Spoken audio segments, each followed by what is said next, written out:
Nous sommes prêts à sacrifier notre vie, nos vies, pour le triomphe de la vérité. Personne, je dis bien personne, personne ne pourra nous museler. Nous avons décidé de nous battre et nous nous battrons jusqu'au bout. De quoi il s'agit? Lan mo xew? Demb dama ñëw fi live ci dossier Adji Sarr am ay questions ay interpellations yu ma def jëmale ko ci benn chroniqueur bu ñuy wax Ahmed Aïdara bu nekk Sen TV ci interview bu mu defoon ak capitaine Touré. Interview bi ma dikk ci démb ne lépp génnul li ci génnul lu ko tee génn tur yi ci nekk lu tax joxewuñu ko interpellé Ahmed Aïdara démb. Tout à l'heure quelqu'un m'a envoyé benn vidéo tagame ci benn post ne ma Ahmed Aïdara tontu na la ma dem déglu li Ahmed Aïdara wax ma dégg ko mu ne benn waay bu nekk Paris. D'ailleurs Ousmane Sonko nee na bokkul ci ñun moom Ousmane Sonko nee na Ahmed Aïdara wax loolu ci émission am na Ahmed Aïdara wax ne moom nee na Ousmane Sonko moo ko wax loolu ne man Akhenaton bokkuma Pastef te man damay saaga sëriñ si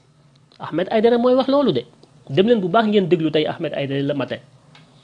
nee na Ousmane Sonko la woo moom Ahmed Aïdara sama wax moo tax mu jël téléphone am woo Ousmane Sonko su ma wax moo tax mu jël téléphone am woo la capitaine Touré. ba nee na capitaine Touré dina ma tontu tey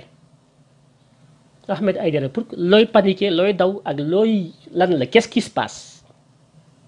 pourquoi ma interpeller la ci ay questions tontuwuloo ma ngay woowi Ousmane Sonko di woowi capitaine Touré man yow laa wax yow Ahmed Aïdara wax ji nga wax ak capitaine Touré lu tax lépp génnul loolu c'est une question que je te pose.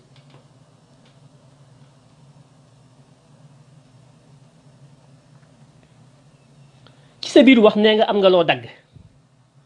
kon dagg bi am na lan nga dagg lan la nee nga interviewé nga Ablaye Wade xaw ma nga am loo dagg léegi-léegi mu war a nekk 30 minutes mu nekk 40 nga dagg li mais li nga dagg laa ne lan la loolu laa bëgg nga tegal ñu ko li nga dagg teg ko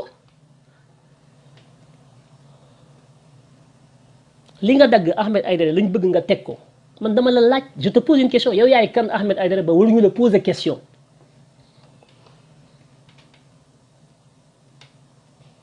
On va démasquer tëb yëpp ñi yuuxu naan dañuy xeex ay patriotes lañ alors que dañuy ut lu ñu dundee dañ leen di démasquer il faut que mu leer Ahmed Aïdara wax nga am nga loo rëccal ci sa biir wax nee nga pression yi metti nga jot pour affaire bi bañ a génn ay kilifa diina ñu bari woon nañ la pour affaire bi bañ a génn c'est vrai pression bu metti lañ la teg je vais vous faire une révélation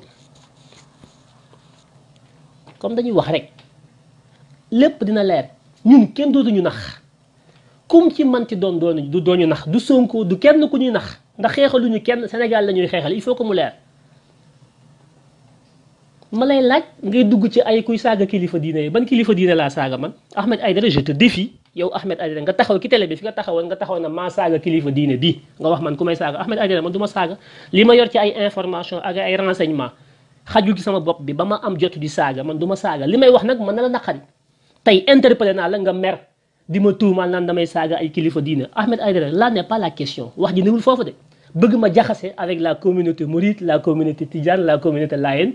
non loolu c'est une fuite en avant Ahmed Aïdara dama bëgg nga tontu ma ci laaj bi ma la laaj te nga bàyyi kilifa diine yi fële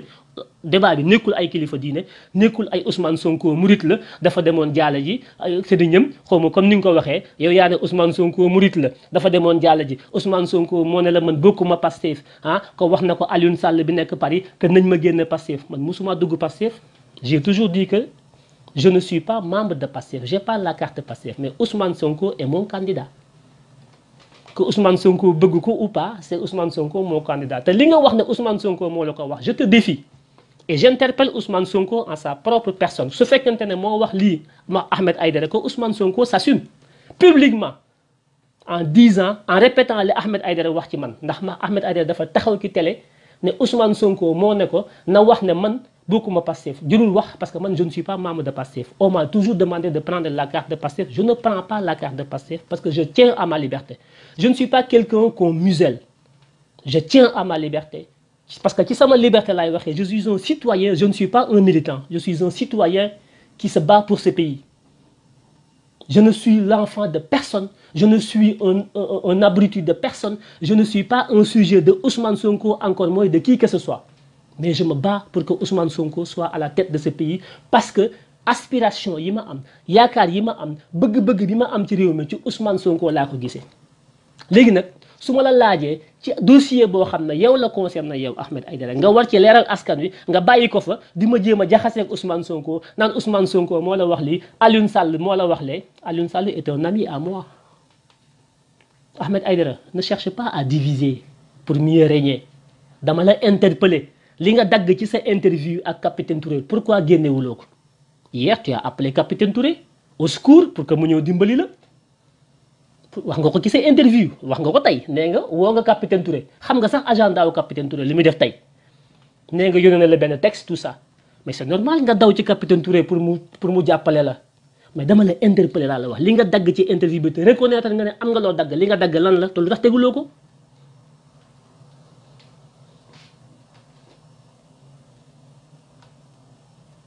lu tax teguloo ko.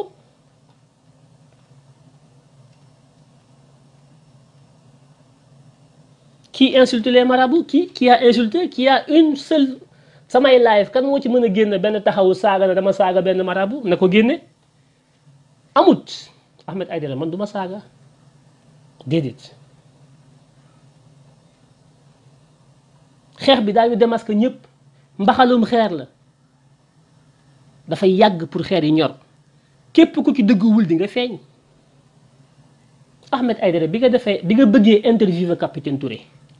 bi nga ko bëggee interviewer Bougane Gueye Dany bi moom Sen TV dafa taxaw lànk ne doo ko interviewer Sen TV Bougane Gueye Dany moom moo ci opposé wu ma xamal leen ko tey. Ahmed Aïdara nga xaacu na nii da nga koy interviewer taxaw xaacu na da nga koy interviewer dem ba xëccoo ceeg Bougane ne soo ko interviewer wul da ngay démissionner Sen TV yow Ahmed Aïdara loolu am na wala amul. muy laaj bu ma lay laaj est-ce que yow ak Bougane jàppante wu leen ci interview bi ba nga menacé ko ne da ngay démissionner Sen TV waaw wala déet dama lay laaj je t'interpelle dama lay laaj c'est une question.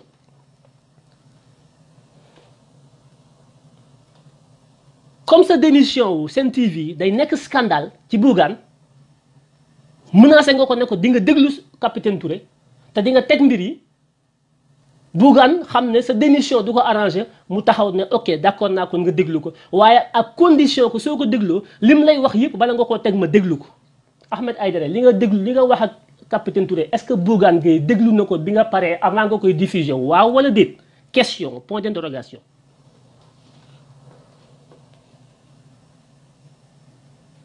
Bougane lan nga liggéey ci loolu moom mi bañoon ñu teg mbir mi moom mi bañoon ñu déglu capitaine Touré Bougane travaille pour qui.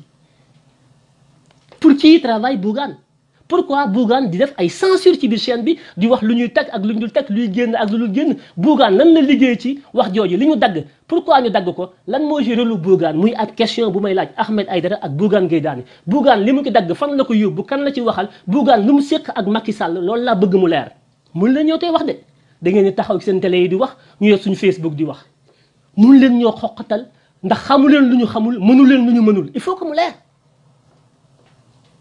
Ahmed Aïdara yow ki ngay liggéeyal muy Bougane il travaille pour qui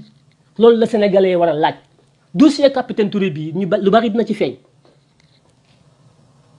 da ngeen yaakaar ne yéen ñëpp ay renseignements yéen ñëpp ay informations lu ngeen xam nañ ko xam nañ sax lu ngeen xamul yéen.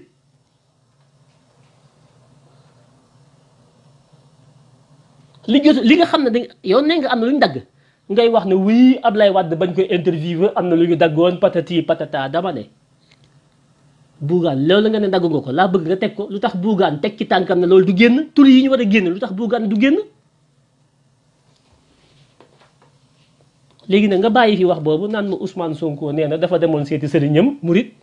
Ousmane Sonko moo leen murit la wala tijaan la wala xaadir la wala laay ne wala salafis la Ousmane Sonko moo la ko wax man musuma dégg Ousmane Sonko ne lii la c'est la première fois tey ma dégg Ahmed Aïdara ne Ousmane Sonko nee na murit la tey Ahmed Aïdara yaa ma ko xamal c'est pas le débat man ça m'intéresse pas tout ça murit tijaan xaadir laay ça ne m'intéresse pas mais dilatoire bi ngay def ak di daw di làqu Ahmed Aïdara tu es gêné je t'ai vu là sur la vidéo sànq lañ ma ko yónnee ma xool ko tu as la gêne pourquoi tu es gêné yow xam nga sa conscience bopp xam na kenn dootuñu nax télé ci poche bu njëkk yéen a yoroon seen télé di ñu omnibuler di ñu wax lu leen neex man j'ai pas dit que bi ñuy jàpp loxo Macky bëgg ko rey xeexuloo ko j'ai pas dit ça bi ñu bëggee faagaagal Khalifa Sall xeexuloo waxuma ko bi ñu bëggee faagaagal Karim xeexuloo waxuma ko bi ñu bëggee faagaagal Sonko xeexuloo waxuma ko de Ahmed Aïdara je t'accuse pas de ça effectivement à chaque fois ñuy xeex yaa ngi ci biir xeex bi li nga war a wax nga di ko wax dëgg la du taw ma la dëmm de néewuma xeexoo néewuma traître nga néewuma lâche nga Ahmed Aïdara j'ai pas dit ça mais ci kaw xeex boobu ngay xeex ma di ko xeex léeg-léeg ñun dañ ciy am jàngat bu ñu amee jàngat am ay information ci lu Ahmed Aïdara def wala Ousmane Sonko bu ko defoon ma interpellé ko li may def nii waxantuma la ak yow Ahmed Aïdara nga xam ne doo candidat lu dul mairie Guédiawaye amoo yéen a yor réew mi Ousmane Sonko bi bëgg réew mi laa wax bu defee lu deful damay taxaw interpellé ko waxantuma la ak Ahmed Aïdara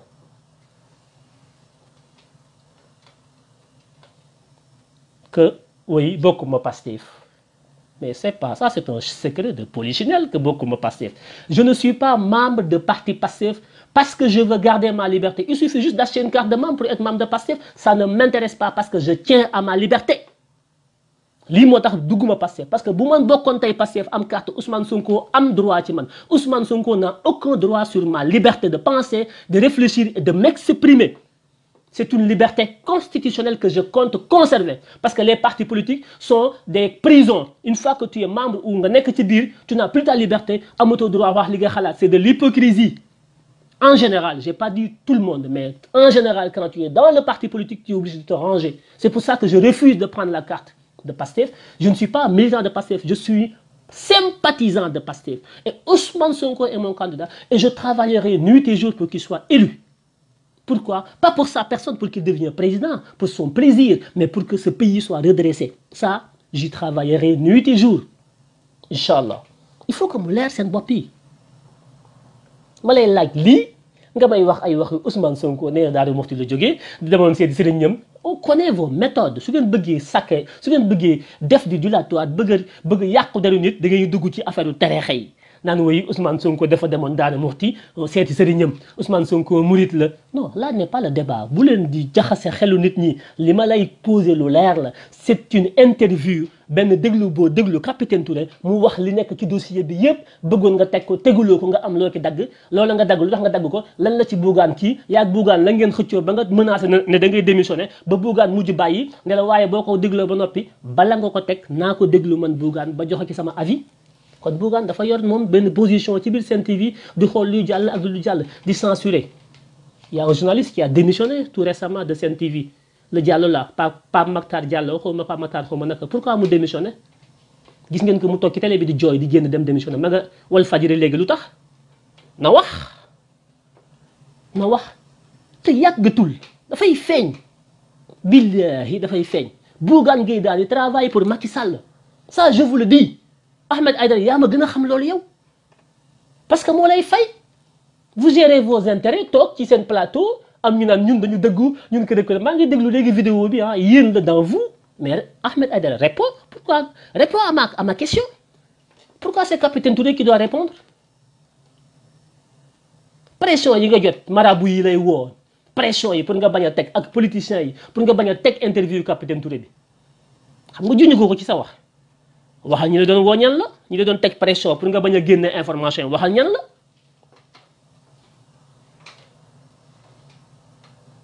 Bougane Gueye Dany travaille pour Macky Sall il est dans toutes les sauces c'est Macky qui achète ses voitures c'est Macky qui lui donne de l'argent maintenant ce n'est pas quelqu'un qui est dans la mouvance présidentielle mais c'est une taupe bu ñu dugal ci opposition bi pour mu jaxase opposition bi bu ñu demee ba ci kan di ngeen ko wax yéen bu jant bi fenkee ngeen di soog a gis man fajar laay xam li xew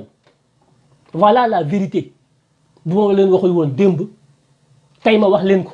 lu tax ma wax leen ko tey mooy ba may interpeller Ahmed Aïdara démb waxuma leen lépp ci Bougane laa doon jëm xam nga junj naa ko démb tey maa ngi accès ci Bougane Ahmed Aïdara nag su fekkee yow tu défends l'intérêt du Sénégal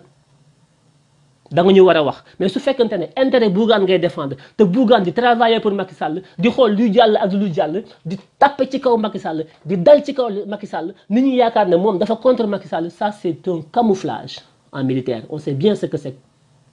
Quand les soldats sont dans la forêt, ils s'habillent à la couleur de la forêt pour se camoufler. Dañuy camoufler wu. Bougane Gueye a une stratégie de camouflage pour déstabiliser l'opposition. Babacar Touré kéwlu waxoon na ko fi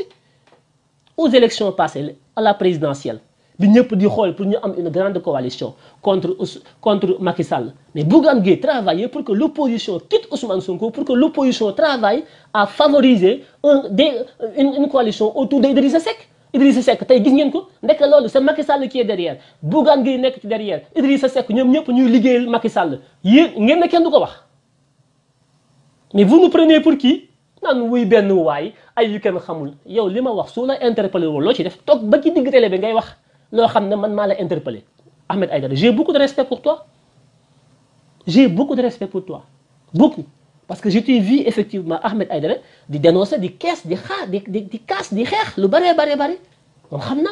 am na leneen lu ma xam ci yow loo xam ne du ma ko wax Ahmed Aïdara. Donc soo toogee di mépriser nit ñi parce que on t'interpelle mais tu te prends pour qui? Il faut respecter les Sénégalais. Chaque Sénégalais est d'égale dignité que l'autre Sénégalais. Il faut qu'on se respecte parce que le Sénégal d'aujourd'hui n'est plus le Sénégal d'hier où il y avait 4-5 télévisions et quelques radios ngeen yor le monopole de l'expression citoyenne di wax lu leen neex kenn du leen mën a weddi. C'est terminé. Nous sommes maintenant dans la démocratisation de l'expression citoyenne. Nous avons des outils de vous contredire et de vous interpeller en direct, en temps réel. C'est ça la vérité. Vous prenez pour qui? Vous pensez que tout ce que vous dites là est argent comptant? Vous avez la Bible et le Coran. Ba yéen lu ngeen wax nit ñi duñ ci am suñu xalaat. Ahmed Aïdara nga ciy dugal Ousmane Sonko. Moi, est-ce que hier j'ai parlé de Sonko moi? Moi, j'ai pas parlé de Sonko dans cette affaire-là. L'affaire Adji Sarr est un complot, je te dis.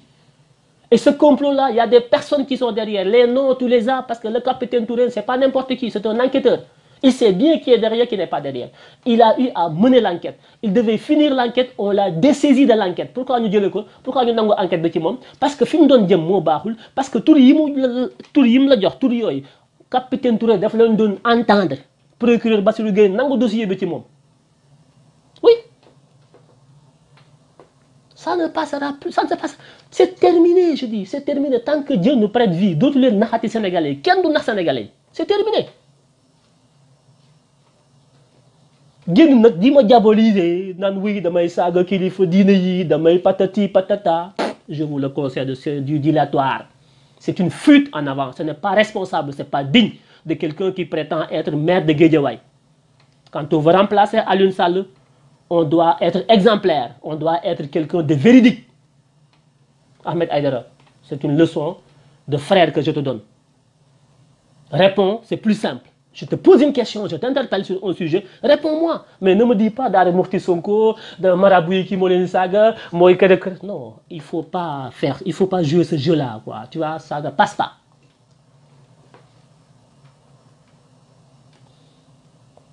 Ousmane Sonko, moi, le Wahli, moi, le boy wax tout ko ne beaucoup Pastef.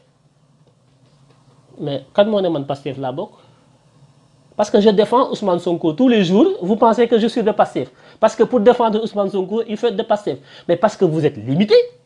la citoyenneté est plus importante que le militantisme. Est-ce que vous savez la citoyenneté, elle est au-dessus du militantisme. Parce que la citoyenneté défend le Sénégal. Le militant défend le parti. Moi, je suis au-dessus des partis. Pastef est un conglomérat de militants. Le Sénégal, ça nous appartient nous tous. Je suis un militant du Sénégal, moi. Je suis un citoyen. J'exprime ma citoyenneté. C'est plus fort que le militantisme. Comme je ne suis pas militant de Pastef, je suis sympathisant de Pastef. Je cotise à chaque fois qu'on demande. Je défends le projet comme je peux.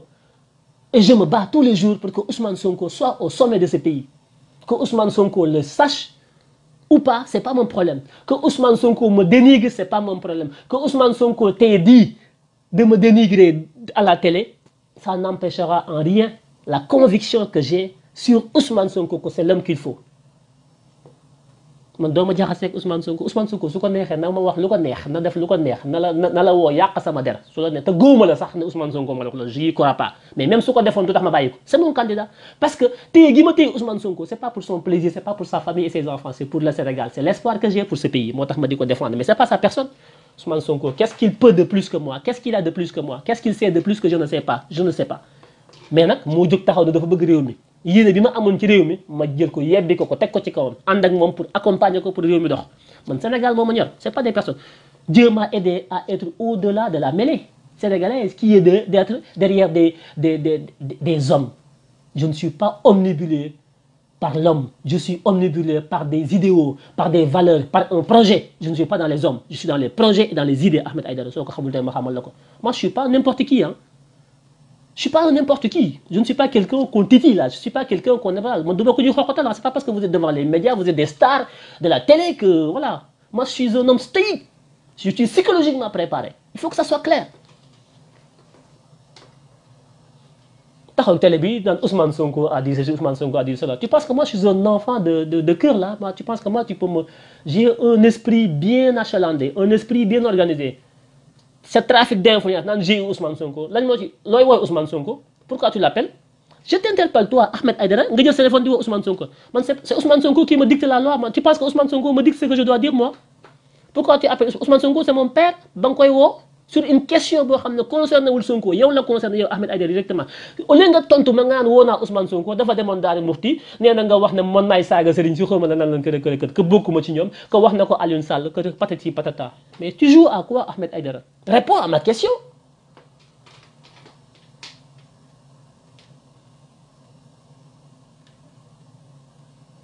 tu veux mettre Ousmane Sonko en mal avec l'opinion Ahmed Aïdara c'est le jeu maintenant que tu veux faire may wax ak yow directement nga dem jëli Ousmane Sonko woo ko téléphone parce que da nga mer parce que li ma la wax daf la touché parce que li ma la wax su amul mais loo ciy woo Ousmane Sonko looy woo capitaine Touré ba xam agenda am tey ban heure lay génn kër pour mu ñëw au secours pour jàppale la pourquoi tu as du mérite par contre Ahmed Aïdara parce que biñ tegee ci yow pression ne bëgguñu sax interview bi lenn génn ci fëgg nga ci taabal ji jàppanteeg Bougane ne dinaa ko génne donte génne woo lépp ça je le reconnais parce que je suis intellectuellement honnête. Je ne veux pas être malhonnête. Oui, tu as fait un bon boulot dans ce pays. Tu as dénoncé beaucoup de choses.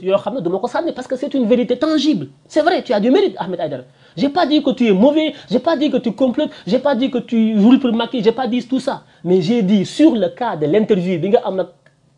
capitaine Touré, comment ça se fait que lépp génnul lii rek mooy sama interprétation nga mer ci di woo ay Ousmane Sonko di woo ay capitaine Touré di woo Ahmed Aïdara fii Sénégal la ñoo ko bokk lu loxo def loxo mën na ko dindi nañu rafetalante tey nawlonte su ma la laajee publiquement nga tontu ma publiquement bañ ci dugal ay Sonko ay dafa demoon daari mufti ay murit la ay xaadir la ay salafiste la ay yooyu moi je ne suis pas dans ce débat de bas-fond je suis dans un débat constructif je te prends pas pour unanimité pas mon ennemi Ahmed Aïdara ñoo bokk xeex bi ñuy xeex yàgg naa la gis ngay xeex cette fois-ci ci li ñuy xeex daf ci am loo xam ne daf ma ñor muy le dossier Adji Sarr parce que dafa nekk loo xam ne dafa commencer entacher l'honorabilité et l'image de Ousmane Sonko parce que Ousmane Sonko ba mu commencé ba léegi mësta am dossier bu ñu ko teg ci kawam bu mel nii mu nekk dossier boo xam ne dama koy topp à la seconde près amul lenn lu ma ci rëcc le dossier Adji Sarr parce que ci lañ bëgg a jaaree pour faagaagal Ousmane Sonko du ma ko nangu su la neexee na nga woonante Ousmane Sonko ngeen waxante lu la neex nga génn ko publiquement ne Ousmane Sonko maa di yow boo amoon respect sax ci Ousmane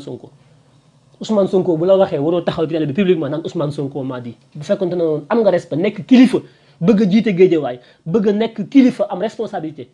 quand on aspire à des responsabilités publiques on ne parle pas comme ça devant la télé.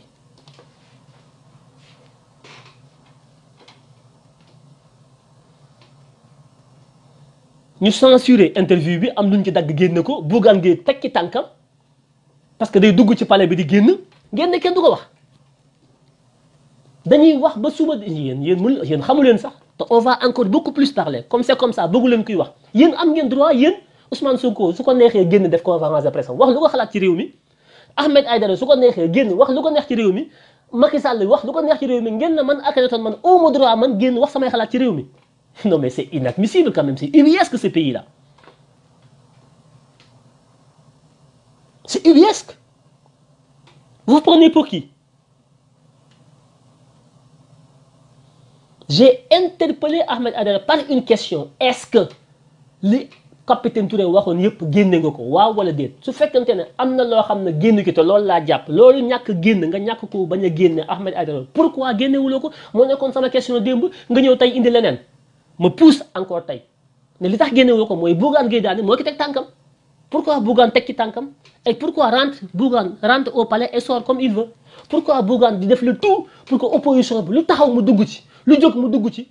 di wane ne moom ak opposition bi ñoo ànd te bu tànn jotee mu dem taxaw fële ànd ak Macky Sall comme ni mu ko defee woon ci présidentielle yi ànd ak Idrissa Seck. Vous n'allez plus vendre le projet du ngeen yàq suñu projet Sénégal bi ñu bëgg a tabax dootuñu nangu kenn ku ko yàq dootul amati ñi nekk bi Sénégal bu ñu ñemewutoo wax ñi nekk diaspora bi dinañ wax on a les mêmes informations voire même plus que yi ngeen am. amul yox-yoxal ak xoqatal ak kii de li may wax su leen neexul ngeen porter plainte vous allez voir.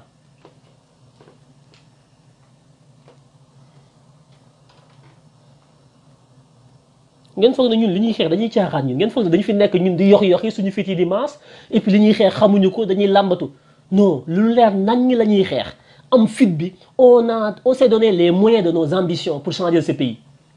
on est prêt à mourir pour ça aucune vérité ne sera laissée de côté ça il faut que mu leer ku lu ci waaj def na nga ko xam j'attends toujours ma réponse Ahmed Aidara nee nga wuy bañ interviewé Wade teguñu lépp buñ defee lii dañuy dagg lii dañuy daggalee kon dagg bi am na kon dagg bi Ahmed Aidara implicitement indirectement ci sa biir wax tey nangu nga ne dagg bi am na waa dagg boobu nga dagg li nga dagg lan la muy beneen laaj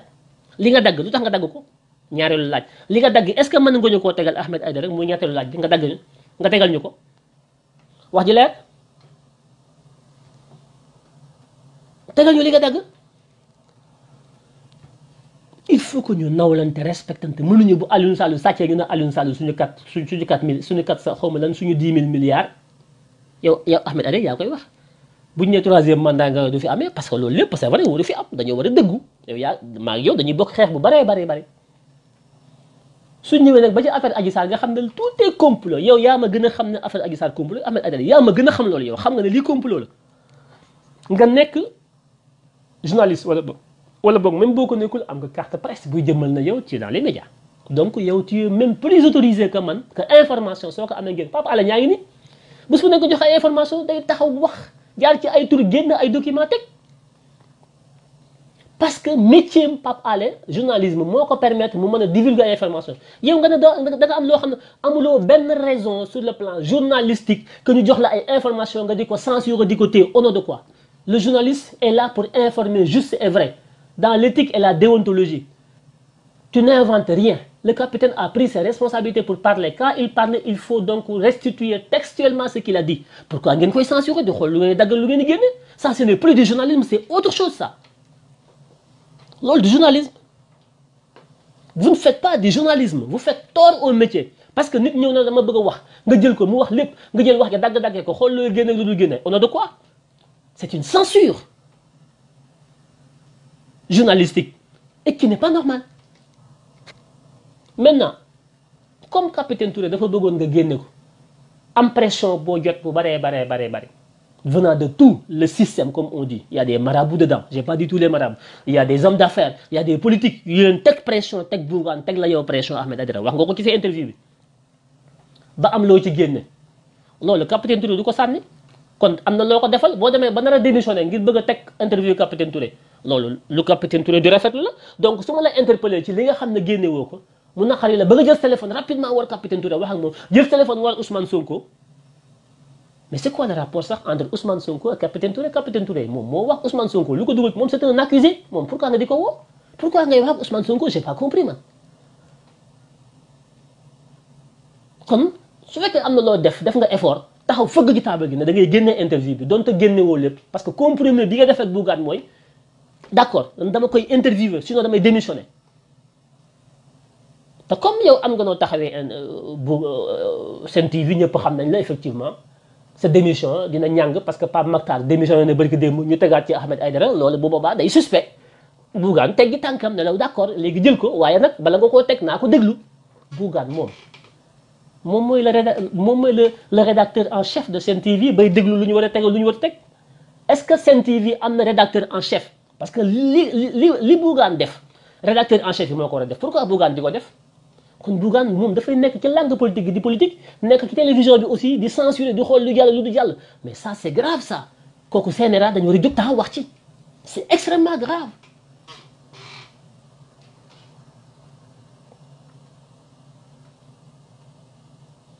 J'ai senti la gêne hein bi ma la gisee Ahmed j'ai vu ta vidéo ça ma génn di ma génn daf la secouer psychologiquement parce qu'on a fait de la psychologie ñun defuñu tu es perturbé par la sortie bi ma def hier te loolu rek c'est un aveu parce que nous avons fait la psychanalyse on sait on connaît qui est Freud donc bu ma la gisee ngay wax di gesticuler j'ai compris ça m'a fait rire voilà après j'ai rien contre toi ñoo bokk di xeex voilà j'ai toujours confiance en toi gëm la gëm li ngay wax gëm li ngay tuuti mais nag tu n'es pas un prophète ba loo wax ñu gëm ko léegi nga wax benn wax wala nga am loo jëf ñu am ci ay question taxaw laaj la ko Ahmed Aïdara nga war ñu tontu nawloo ñu c'est aussi simple que ça c'est aussi simple que ça on ne vous lâchera rien du tout def leen lu ngeen neex da ngeen taxaw di wax ñu taxaw di wax ngeen am ay audience ñu am ay nit ñuy déglu Bougane Gueye Dany travaille pour Macky Sall dinaa ci ñëwaat loolu maa leen koy wax tey en exclusivité loolu moo tax mu censurer Ahmed Aïdara menacé na day démissionné mu bàyyi ko mais ñu am lu ñu ko dagg teeku capitaine Touré nag su génnee après di la réhabilité di la gërëm naan defoo dara kërëb bon kooku mën na ko def capitaine Touré su ko neexee mu def ko mais li ma la wax Ahmed Aïdara du capitaine Touré moo war a tontu de yow Ahmed Aïdara yaa war a tontu man interpellé wu ma capitaine Touré de yow laa interpellé pourquoi tontu woo ngay uti capitaine Touré bu lay laver sa honneur ak bu lay nettoyer pourquoi c'est capitaine Touré qui te nettoie loolu mooy sama question pourquoi yow mi may interpellé tontu woo ngay dem uti ku lay tontul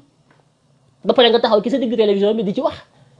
di apostropher di def ay allusions naan Ousmane Sonko woon na responsable ba nekk France Sall ne ko xaw ma responsable bi Pastef bi nekk France moo ma la gën a xam kooku xam ne kooku c'est un ami doo ma jaxaseeg moom kooku li ma bokk ak moom li ma bokk ak moom seq ak moom moo ëpp Pastef il faut que ngeen bàyyi seen façon de faire yi bu leen nit interpellé wala ngeen def loo xam ne nit ñi dañ ko xam teg ko ci kaw table ji ngeen panique commencé bëgg a jël A dóor ko ci kaw B jël C dóor ko ci kaw X ça ne passe pas soyez cohérent man du ku ñuy distraire ne me parle pas des autres yow la ak man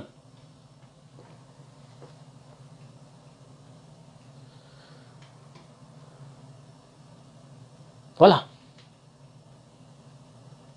loolu mooy li nga xam ne moom laa amoon tey di leen ko indi dans un premier temps et au fur et à mesure que dossier bi di avancer may génn di indi ay informations parce que on ne donne pas tout duñ joxe lépp comme ni lay demee da ngay wax am ko génn fële tuumal la wala weddi benn rek benn par benn pas à pas su ngeen génnee waxaat rek ma ñëwaat kenn dootuñu nax askanu Sénégal yéen ñi may déglu partagé leen ko na ko ñëpp déglu bu leen kenn naxati bu leen dégg nit taxaw di wax di bàkku kërëb di waataki kërëb ba yeewu leen bu leen kenn naxaate bi dafay bëgg a yàgg koo wóolu mu war la koo wóolu mu trahir la c'est inadmissible ce pays c'est pas possible et les gens ne veulent vivre que xam nga dans la dépendance des autres on ne dit les choses qu'au dépend de ce qu'on reçoit de tel et de tel les enveloppes ici les privilèges les 4x4 les voitures les terrains et tout ça mais c'est pas possible quand est-ce qu'on va donc nous sacrifier quand est-ce qu'on va arrêter tout ça pour essayer de redresser ce pays de façon à ce que kenn ku ci nekk li nga war a am ci réew mi nga jot ko mais les gens sont dans des intérêts corporatistes des intérêts individualistes les gens sont dans la lâcheté ils sont prêts à tout monnayer à tout vendanger pour des intérêts crypto-personnels jusqu'à quand et ils se croient puissants parce qu'ils ont les médias. Ils se croient puissants parce qu'ils ont des responsabilités politiques. Ils se croient puissants parce que c'est des hommes d'affaires. Ils se croient puissants parce que c'est des hommes publics. Ils sont dans les médias, les gens les connaissent, on les adule par-ci, par-là. Ils pensent que ce sont des intouchables. Il n'y a pas d'intouchables ici parce que la plus haute institution de ce pays est attaquée tous les jours. C'est Macky Sall. Ndegam Macky Sall la ñuy dal ci kawam tous les jours waxantuma la ay Ahmed Aïdara Ousmane Sonko keneen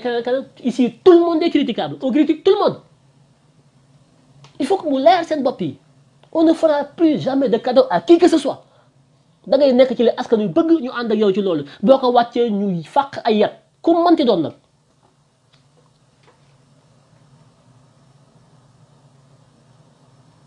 ngeen yaakaar ne ñun affaire dañuy ñëw di jébbalu ci yéen nekk ay talibé on est le talibé de personne fii jébbalu wuñu ci kenn affaire du Sénégal affaire du tabax suñu àdduna jébbalu amu ci contrat moo fi am mooy lii la ñu bëgg nga ne leen mën naa koo def ñu signé la contrat bi nga def ko par force boo ko deful ñu rëq sa ndigg puni la jël keneen teg fi ku mënti doon nag on est lié avec vous par un contrat social mooy la construction de notre société selon l'image bi ñu ci am ak ni ñu ko bëggee ku ko ci mën baax na ku ko ci mënul ñu rëq sa ndigg sanctionné la sévèrement et ce sera ainsi désormais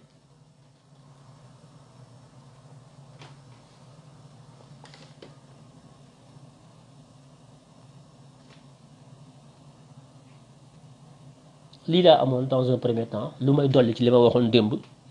ginnaaw bi ma dégloo Ahmed Aïdara ce matin mu génn am lu mu ci wax te ba léegi leeralul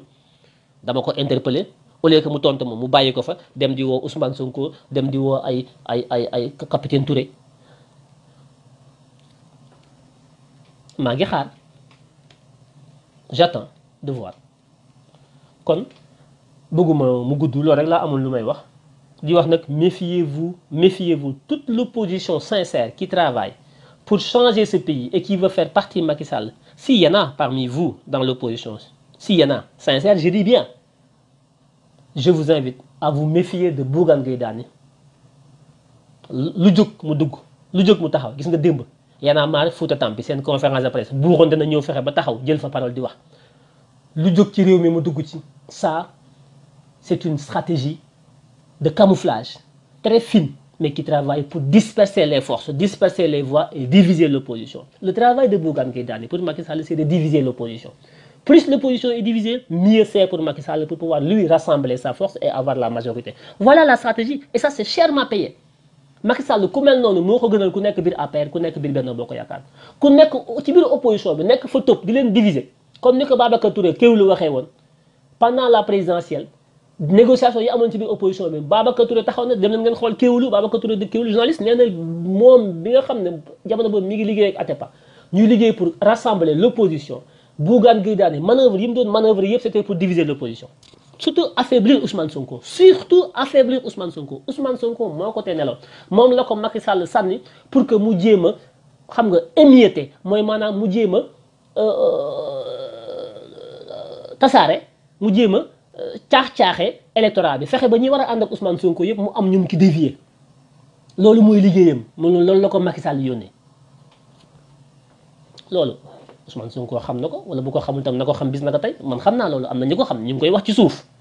ñi nga xam ne ils sont bien renseignés xam li xew ci réew mi am de bonnes informations xam nañ loolu eh bien c'est une exclusivité Bougane Gueye Dany travaille pour Macky Sall ça c'est moi qui vous le dis yéen nag yéen da ngeen di xaar ba jant bi génn na fang ba lépp leer ngeen di soog a xam ne kii diw la ndax li muy jant bi moo leen di leeral ngeen soo gis man ca fajar njël ba jant bi génnagul laay xam li xew ci lëndëm laay gis yéen ci leer ngeen di gis leeru jant bi bu jant bi fànkee da ngeen xam ne li ma wax yëpp dëgg la nañ leen dem ba ci kanam 4x4 yi mu yoroon naan day topp tibb tànk Macky Sall carburant bi mu yore woon ak yooyu yëpp nañu wax moom Bougane Gueye Dany kan moo ko jëndal 4x4 yooyu kan moo fay 4x4 yooyu Bougane Gueye Dany ndax mi ngi fay ay impôts redevance yi nga xam ne am na ko ak état bi ndax il est à jour au niveau des impôts et domaines Bougane Gueye Dany nañu wax ndax mi ngi fay au niveau des impôts et domaines pourquoi il n'est pas à jour au niveau du fisc moom Bougane oto yi muy yore tout ça nañu wax kan moo koy jënd bu leen fàtte Issa Sall de fii la taxaw nag candidat la ñu fexe ba jàllale ko mu bokk ci 5 candidats yi Issa Sall bu parti Moustapha Dièye dem Tamba nervi yi ñaan dañ ko dóore am ñu ci fii kërëb loolu lépp ñu Macky Sall moo ko simulé Macky Sall lañ doon liggéeyal ba Moustapha Dièye ba mu demee ba xam ko dafa nangu parti bi ci moom dàq ko ci biti anamu tey Issa Sall ma nga biir président ñu nawe ko ministre conseil mais sénégalais yi kenn ngeen yeewu leen Ahmed Aïdara mooy kan ba nit ñi duñ ko poser ay questions Bougane Gueye Dany Issa Sall Idrissa Seck ñoom ñëpp ña nga ca palais ba benn opposition fi am autour de Ousmane Sonko bu ñu xam bu dëggu man boog pour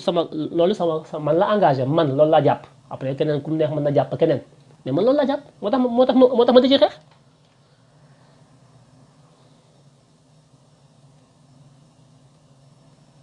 c'est tout ce que j'avais à dire, j'ai pas de chose à dire. Donc maa ngi leen di nuyu bu baax a baax di leen ziar je vous interpelle maa ngi leen di woo di leen wax na ngeen vigilant na ngeen jël seenum xel teg ko lu leen waaye mën a wax bu leen ko jël naan ko di leen seggat a seggat ndax coronavirus dafa bari virus yi bari ñiy posone bari ñuy rey nit ñi bari lu ngeen di lekk xool leen ko lu ngeen di naan xool leen ko fu ngeen di dugg xool leen ko lu ñu leen wax segg leen ko seggaat ko bu leen dégg na tëll na rajax na wala kër kër ak ku mënti doon de leen ko segg soyez alerte. Moi je vous invite à exprimer votre citoyenneté. Je vous invite à avoir une citoyenneté fine, une citoyenneté qui analyse. Citoyen doomu réew moo xam ne loo ko wax da koy toggaat ko dawal ci am xelam ba am lu ko doy mu téye ko su demee ba gis na la mu téye woon tamit du noonu mu sànni ko fële dem uti leneen. N'ayez pas le complexe de vous tromper. Acceptez de vous tromper, mais acceptez aussi de vous remettre en cause constamment. C'est ça la vraie citoyenneté. On ne construira pas ce pays tant qu'on ne construira pas une vraie citoyenneté. Des militants simples ne construisent pas un pays. C'est la citoyenneté dynamique, la citoyenneté constructive, la citoyenneté bi réfléchir mooy tabax am réew doomi réew ma ñoo koy tabax waaye du ay doomi ay parti. Nous avons toujours été divisés par des partis. Parti. Beaucoup de partis, tu es mon ennemi. Il faut arrêter ça. On peut être militant d'un parti et être citoyen. La citoyenneté est au-dessus du militantisme. Soyez d'abord des citoyens modèles avant d'être des militants. Parce qu'il n'y a pas de militants modèles sans une citoyenneté exemplaire. Soyez d'abord des citoyens, aimez ce pays, battez-vous, faites tout pour le Sénégal d'abord avant de dugg ci parti. Parce que bu ngeen duggee ci parti te bëggu leen réew mi su ngeen duggee ci parti te seen citoyenneté defaru leen ko ba mu baax du ngeen amal njariñ parti ba ay benn wii ngeen fay nekk di toppaate am ñu nekk ci kaw parti bi di leen nax di falu di jël àll réew mi di ko lekk ngeen di jooy guddeeg bëccëg loolu moo fi am parce que on n'a pas construit autour des partis politiques une citoyenneté agissante. Aucun parti politique ne fait une formation pour former ses militants dans la citoyenneté active et agissante. Personne. On vous mobilise pour massifier, pour bari mbolo, après ñu jaay leen je suis fort.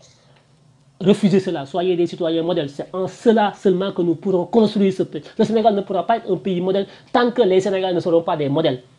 Et pour être des modèles, il faut que notre citoyenneté, notre appartenance à la patrie, notre appartenance à ce pays, notre esprit républicain soit quelque chose que nous aiguisons tous les jours. Pas que nous n'ayons pas de tous les jours pour que vous ayez parce que vous avez bu gaaw te du souffrir. Loolu moo raw ay partis politiques moo raw ay nekk ay militants. Soyez d'abord des citoyens, exprimez votre citoyenneté d'abord ba mu wér ba ngeen téye ko seen loxo ngeen soog a dugg ci parti ndax un vrai citoyen bu duggee ci parti da nga koy gis taxawaayam ci biir parti ba du bokk ak taxawaay yi benn wii yi nga xam ne dañu dugg rek te xamuñu fii léegi ñu dugg lu mu doon.